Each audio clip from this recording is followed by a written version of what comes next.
Alors une saison d'hiver 2022-23 qui avait commencé de manière relativement dynamique. On était très en avance au niveau des réservations en location jusqu'à la fin décembre.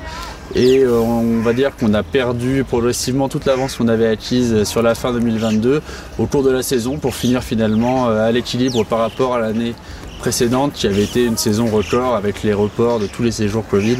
Donc ça reste quand même un bilan qui est très positif. Comment peut-on expliquer ce tassement de début d'année 2023 ? On a eu quand même pas mal d'alternances de pluie, des périodes de chaleur qui ont refroidi un petit peu les ardeurs des clients.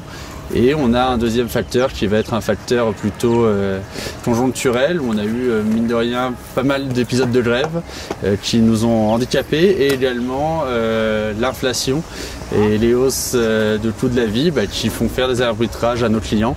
Et ça a calmé un petit peu le marché sur la sur la deuxième partie de saison, mais un bilan quand même largement positif au global.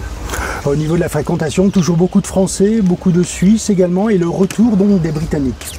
Voilà, on repart sur un schéma plutôt classique dans nos réservations, avec pour Avoria une clientèle qui a plus de 55% étrangère, alors que l'année dernière on était sur une clientèle plutôt un peu plus francophone du fait de l'absence des Britanniques encore une fois sur le début de saison.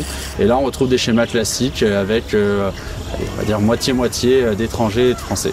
Quel est le prix moyen à la semaine ici pour la location ?